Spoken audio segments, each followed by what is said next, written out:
Let's see, we should be live.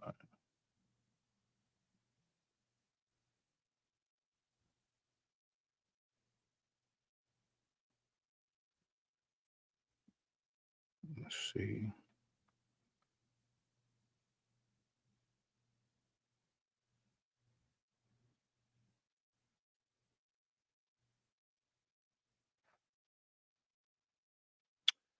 Looks like we're supposed to be live. I don't know.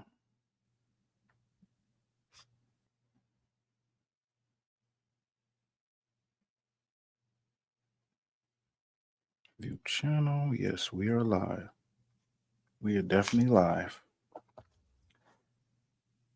We definitely live. Let me share this video real quick.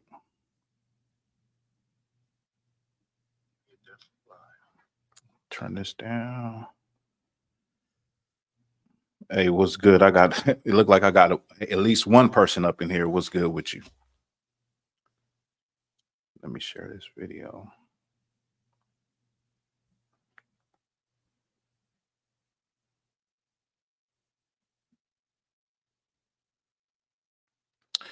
Hey, what's good with y'all, man? This is Thawahgabar for Black Authentic Truth. Thank you for rocking with me. Thank you for supporting me. Make sure you like and you share this video because I'm going to go into something that a lot of Black people hold on to, and that is that the Bible plagiarized a lot of Egyptology, a lot of things from ancient Kemet. But in this video, I'm going to talk about, well, this live, I'm going to talk about how they say that the Bible plagiarized the 42 laws of Maat. Okay.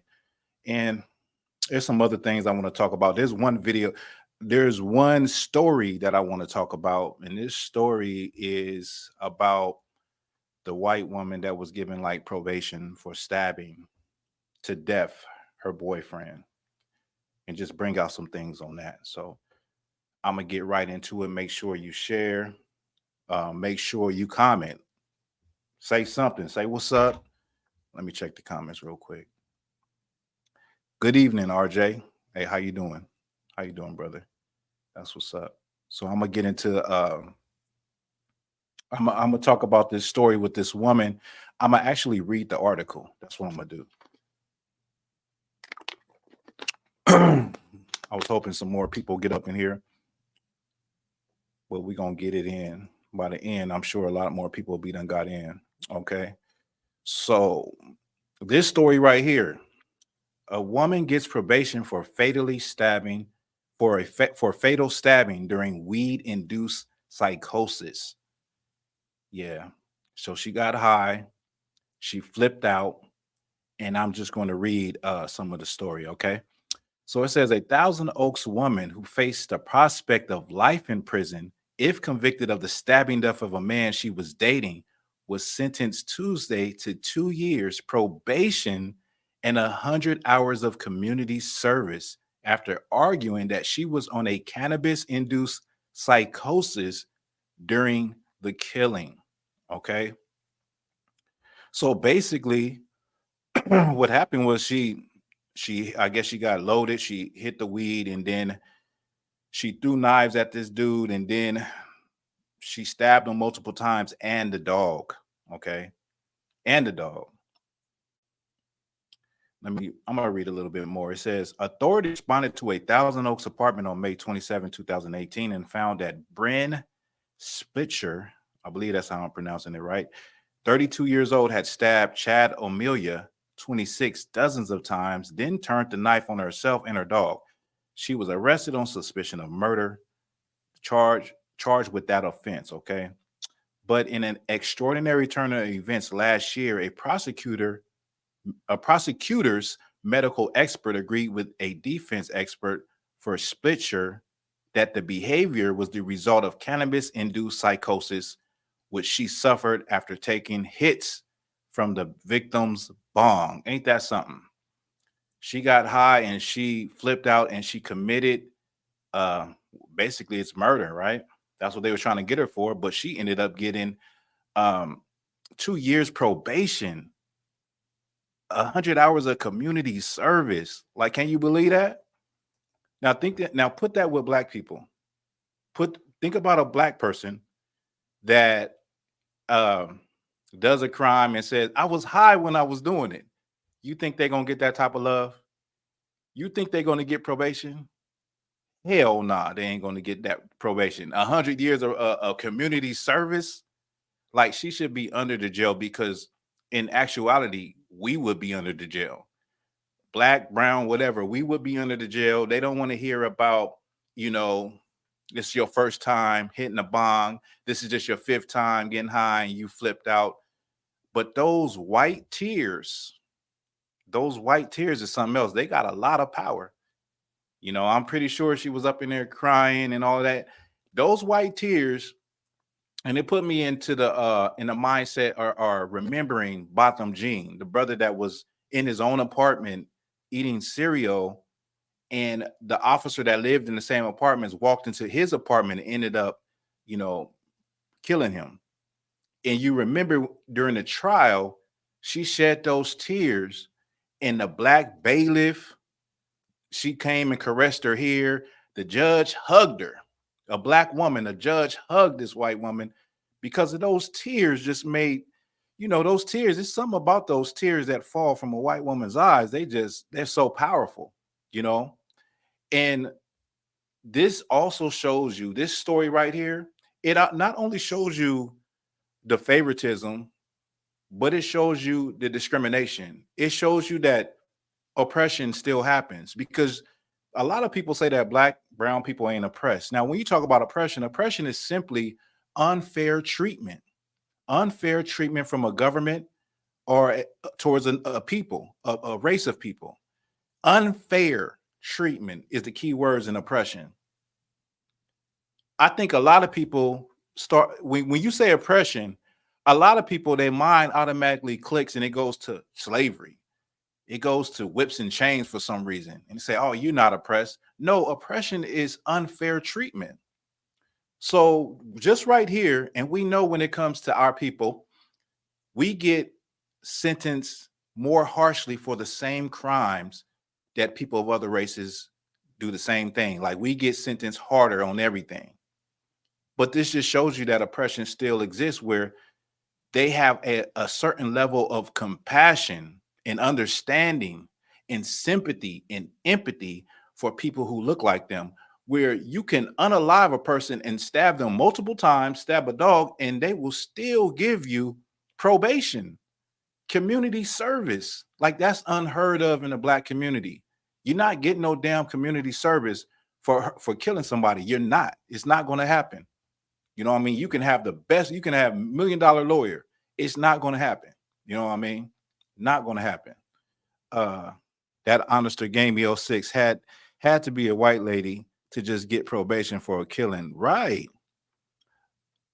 Barata Nawa says, oh, she says, okay, hey, shalom, sister. RJ, the judge gave her this sentence. They looked after this demon. You right. They looked after her. Look right after this woman. Because you tend to have more compassion for people that look just like you. That's just a natural impulse that all races have, that you will identify, and you can feel the pain of a person when they look like you. You can kind of like feel sorry for them when they look like you. You're not going to throw the book at them. Now, when a person don't look like you, you got to be like, I got to go by the book. I got to go hard. And that's just it. That's the thing. You know what I mean? So yeah, I wanted to just bring this out. There is a double standard. I want to talk about this story because there is a double standard. There is a difference between how we get treated and how they get treated. But you have to understand that they are the people that's running everything. They are the people that are put in place, and they are the majority of the people that are running the government and running the judicial system. And so this is something that is very, very real, and it's still happening whenever the Kens and Karens of America say it doesn't exist anymore. Well, here you have a prime example. I just brought it out also in a video I did not too long ago about Navy Federal Credit Union, where, you know, they were, I think it was 48% versus 75%. They would approve white people 75% of the time versus 48% black people. And so racism ain't in your face no more. It's not like We don't like you no more. Racism hides behind stuff like that, behind laws, behind courtrooms and judges. Racism hides behind, mortgage loan denials. That's where racism sits now. It's not in your face. It's not something you can just point at and look at it. You have to really understand how it works now.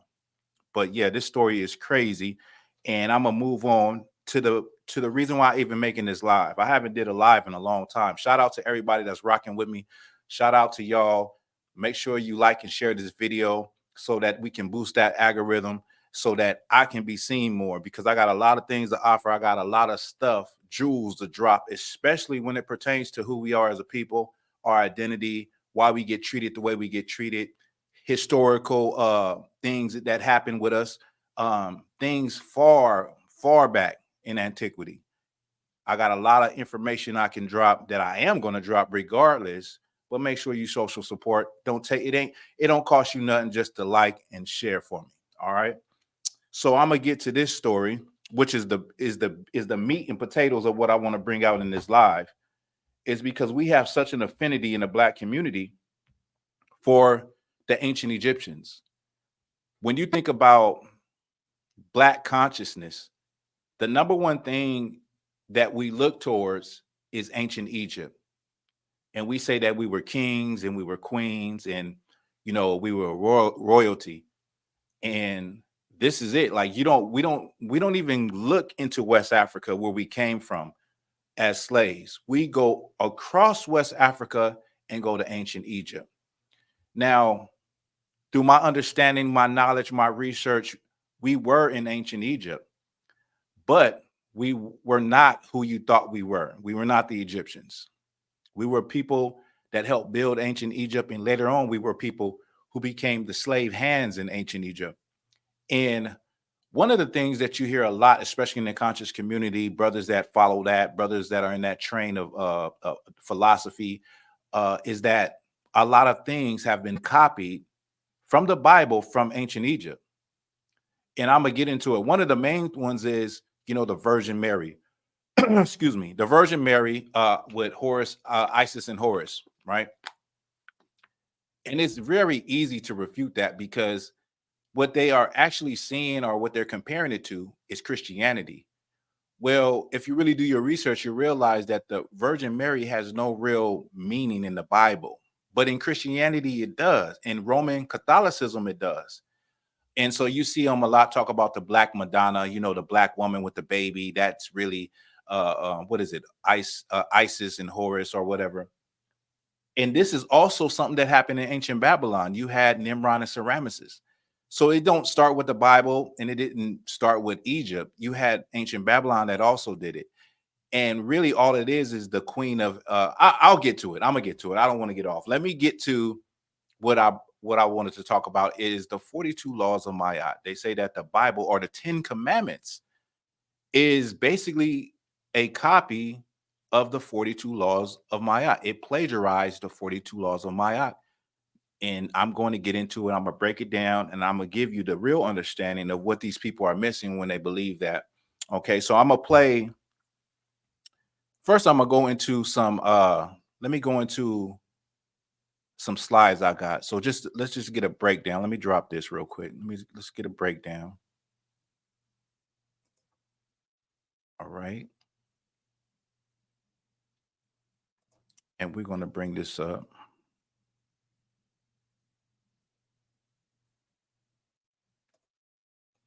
So this is the image of Maat, okay?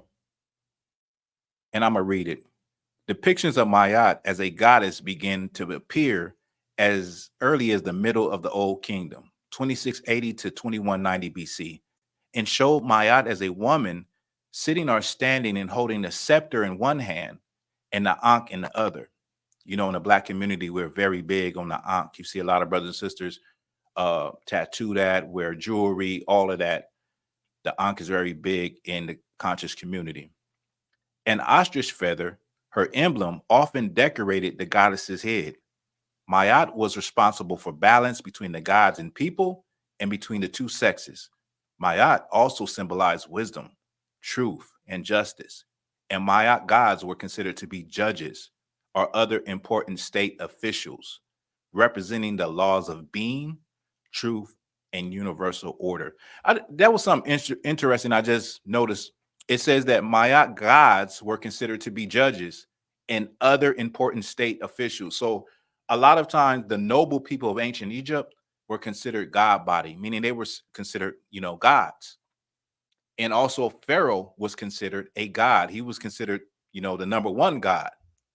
He was a man, but he was considered a god also. Okay. And that just goes to say that a lot of times we say these things that we were the ancient Egyptians, not realizing that everybody wasn't no god, everybody wasn't no pharaoh. It was only one pharaoh throughout those dynasties. It would be one family that was that royal family, and everybody else was just common people, commoners. Okay, I just needed to bring that point out. Let me get here. Now, this is the papyri of Ani. This was found in the actual burial site of a man. Okay, and this is what the 42 laws of Maat is kind of based on, the image of going to the underworld and your heart being weighed on a scale. And you see, you have Anubis, and the heart is being weighed on a scale versus an ostrich feather, which we just read about with Maat. Let me just read something real quick. Let me see. Okay, the weighing of the heart ceremony. This is the weighing of the heart ceremony. It is very fine, detailed piece of, it's full of different colors of life, what it says, okay? Brightly detailed scene is the weighing of the heart. The ceremony took place after you died and was your test in order to enter the afterlife. A giant scale will weigh your heart against the feather of truth, Maat, that ostrich feather. And if your heart was lighter, then if your heart was lighter, then you would pass on to the afterlife. But if not, then it would be eaten by Amet monster, the Amet monster, which is that dog-headed creature that you see to the right. He had a crocodile head, looked like he got a leopard body. He was a creature that would eat your heart. Okay, this is the mythology, the belief system of the ancient Egyptians. When you would die, you would go to an afterlife. That's why they embalmed their dead. That's why they had an embalming process. And guess what? Like I just told you about Pharaoh, the commoners, regular people, didn't get embalmed. That's why they only can dig up today is pharaohs and noble people, people that were rich enough to go to have their bodies embalmed when they passed away. Okay. We'll just give you an idea of what's going on with the 42 laws of Maat in the belief system. Now, this was found in an actual man's tomb. And when you think about the 42 laws, or specifically the 42 laws of Maat, are pieces of ways to live, or declarations that you didn't do these things when you were alive. So they found different pieces of the 42 laws of Maat throughout different time periods in different burial sites, and they put it together and comprise the 42 laws of Maat. Okay, it's not even clear if all ancient Egyptians believed in the 42 laws of Maat. That's the truth, but that's what they did. So now I gave you a basis. Now I'm going to show you some experts, or Black people, conscious people, of what they say, and then we're going to move on from there. So let me pull up this first video. Word of God, that come from something called the Book of the Dead? Well, I recall James Henry Breasted, who was a famous American Egyptologist at the University of Chicago, established the Oriental Institute in, I think, around 1935. James Henry Breasted got in trouble for saying that the 10 Commandments were derived from the 42 admonitions of Maat. What does that mean? Maat in ancient Kemet was the overriding force that governed everything in the universe. She represented the principles of justice, balance, harmony, and that there were 42 admonitions of Maat. Some of them were, I have not stolen, I have not robbed, I have not defrauded offerings, I have not polluted myself, I have not polluted the land, I have not committed adultery. I've not spoken ill against God. And so it is from the 42 admonitions of Maat that Moses derived the 10 commandments. And so there is a profound difference between an admonition of Maat. So you hear that he said it's from the 42 laws of Maat that Moses derived the 10 commandments. And I'm going to get to that. And it's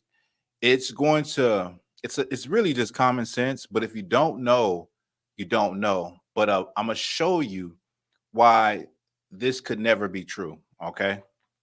Where one declares your innocence and says, I have not done X, Y, and Z.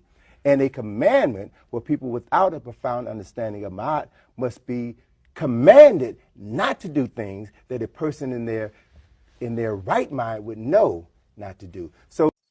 So he said, what he just said is that these are admonitions that in the 42 laws of Maat that say, I have not done this. I haven't stolen anything.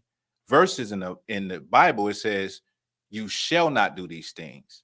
And he's saying these are things that people should know not to do anyway, right? But we're going to get to some of these things so we can see, are these things that people should already know not to do anyway? We're going to get to that, okay? So these are cultural differences that are based upon another culture appropriating aspects of African culture and interpreting it through their own cultural lens. You said appropriating African culture. And I'm going to get to that too. See, because we throw that word around African or Africa very loosely. Africa is a continent of 54 countries, hundreds of ethnicities and cultures. And so we fall into that trap all the time as black Americans, black people that came in a transatlantic slave trade. We fall into that African trap all the time, whereas that's a blanket term. You're going to have to be a little more specific, because when it comes to other Africans, they can be very specific from where they're from, except for Negroes in America and the West Indies, in the Caribbean islands that came through the transatlantic slave trade. You can't use it as a blanket term. Everybody ain't the same, but I digress. I'm going to drop this. Let me get this other video. Let me put this other video up for y'all. And then I'm going to just break it down and give my understanding and give you a better understanding of why this can never be.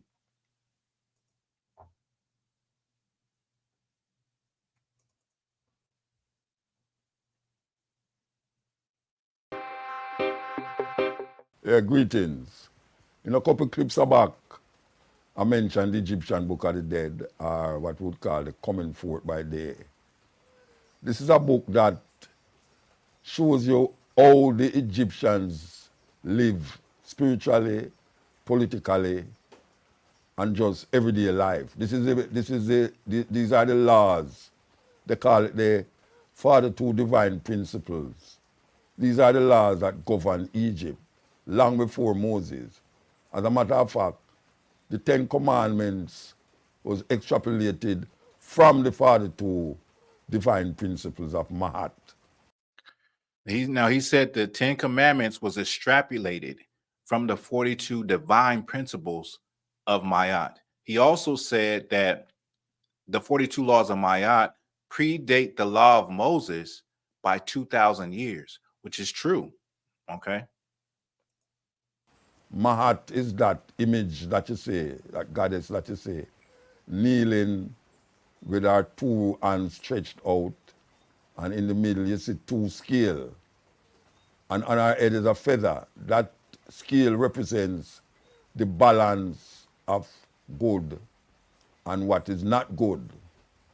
So if you put the feather in the scale and you start to weigh what you say and do, and the scale tilt, you have to start over.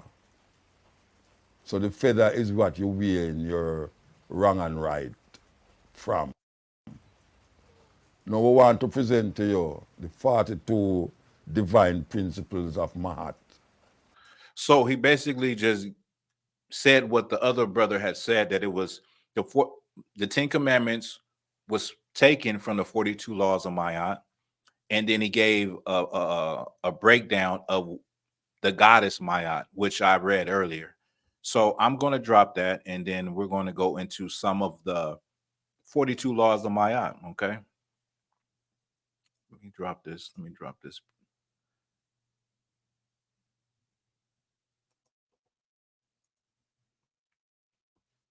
Okay. So here are some of the 42 laws of Maat. Now, I have two versions, right?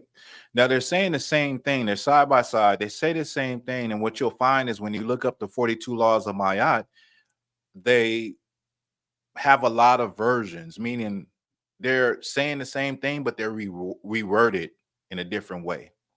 Okay. Excuse me. So it says that I have not. So if you look on the first one, it says, I have not committed sin. On the second one, it says, I will not do wrong.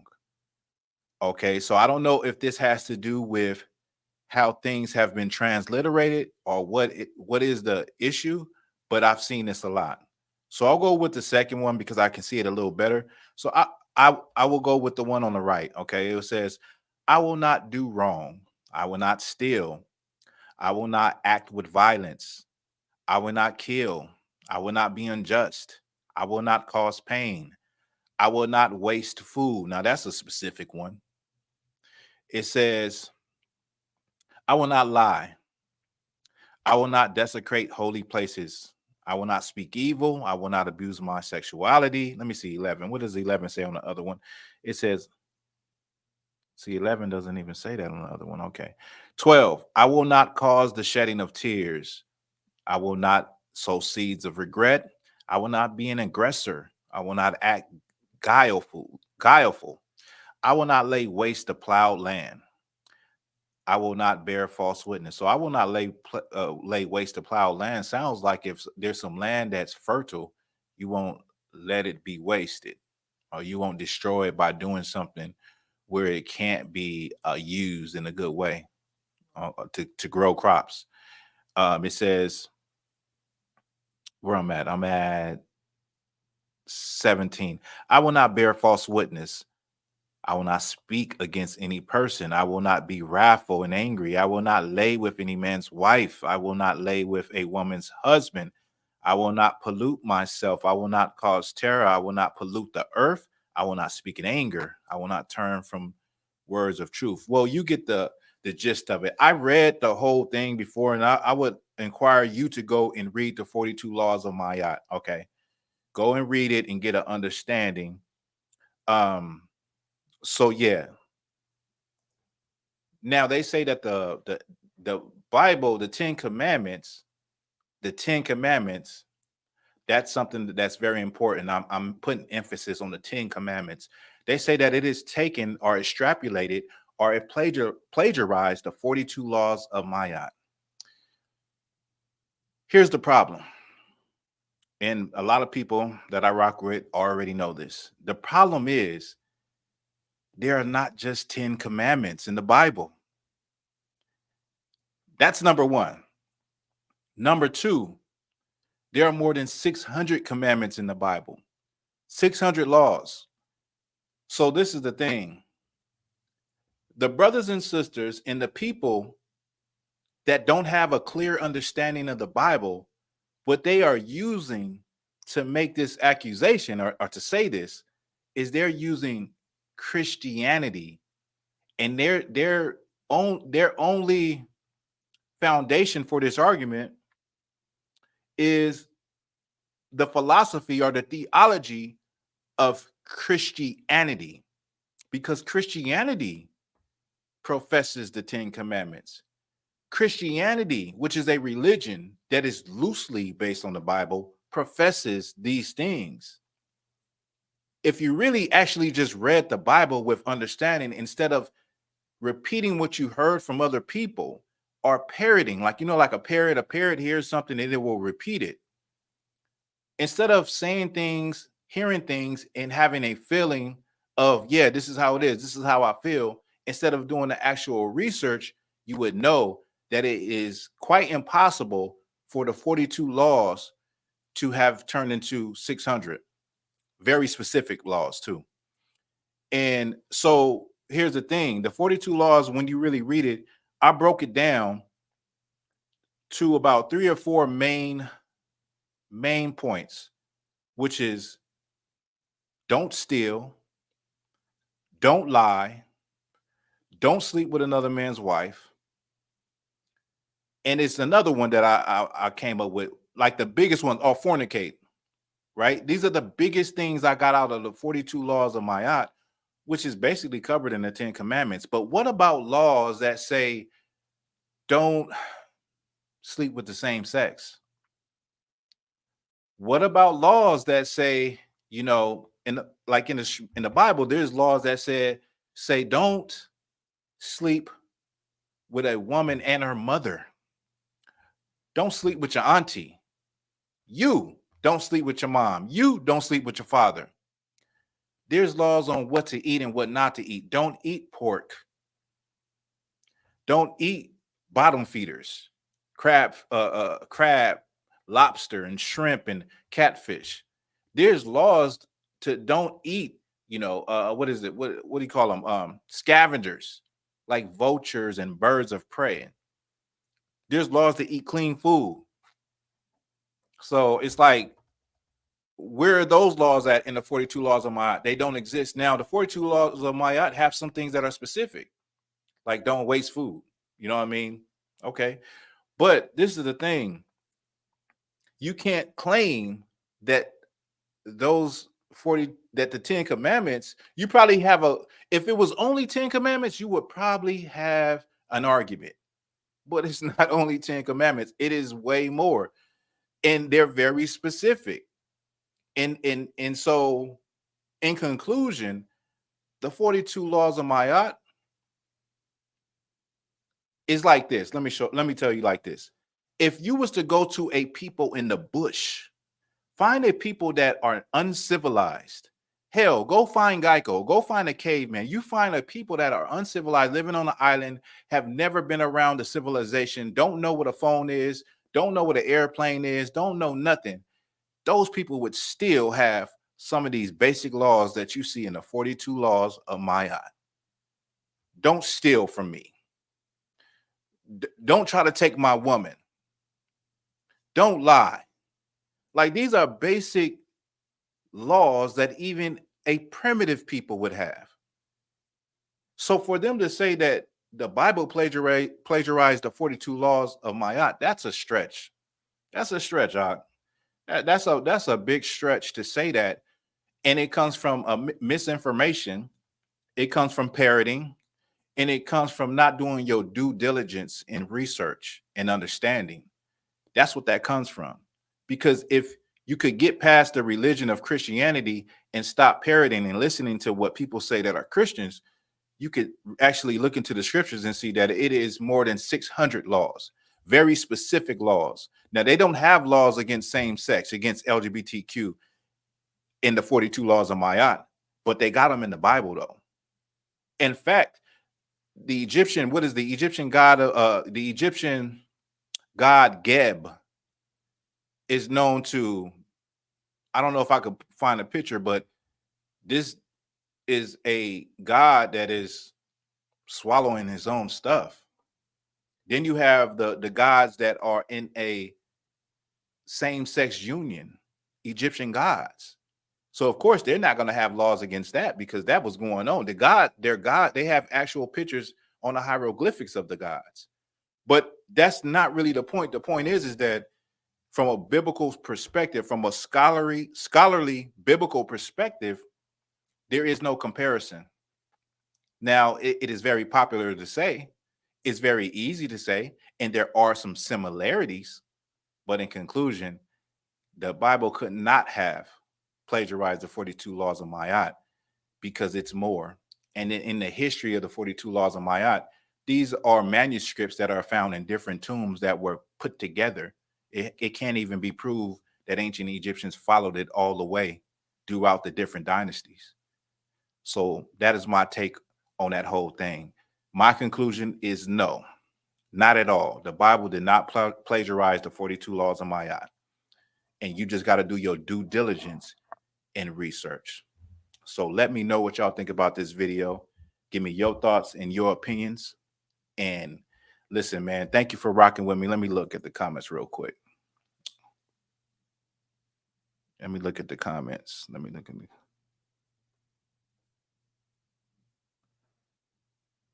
Let me look at the comment. Yeah, man. Shout out to y'all, man. Shout out to RJ for rocking with me. Shout out to Baratha Nawa. Shout out to Cam Steer Mill. Shout out to That Gamer Honesty. Shout out to Kalmaz Boff.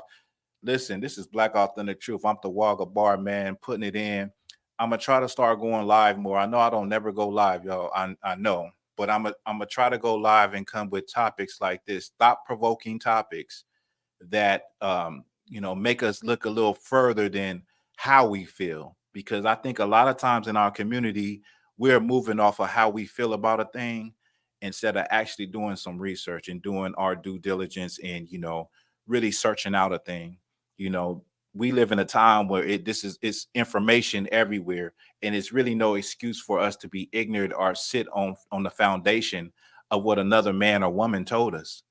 We have to figure this thing out on our own as individual people sometimes. And I think that's what it takes, you know what I mean, to get to a certain point where can't nobody just tell you anything. If they tell you something, you're gonna go and look it up.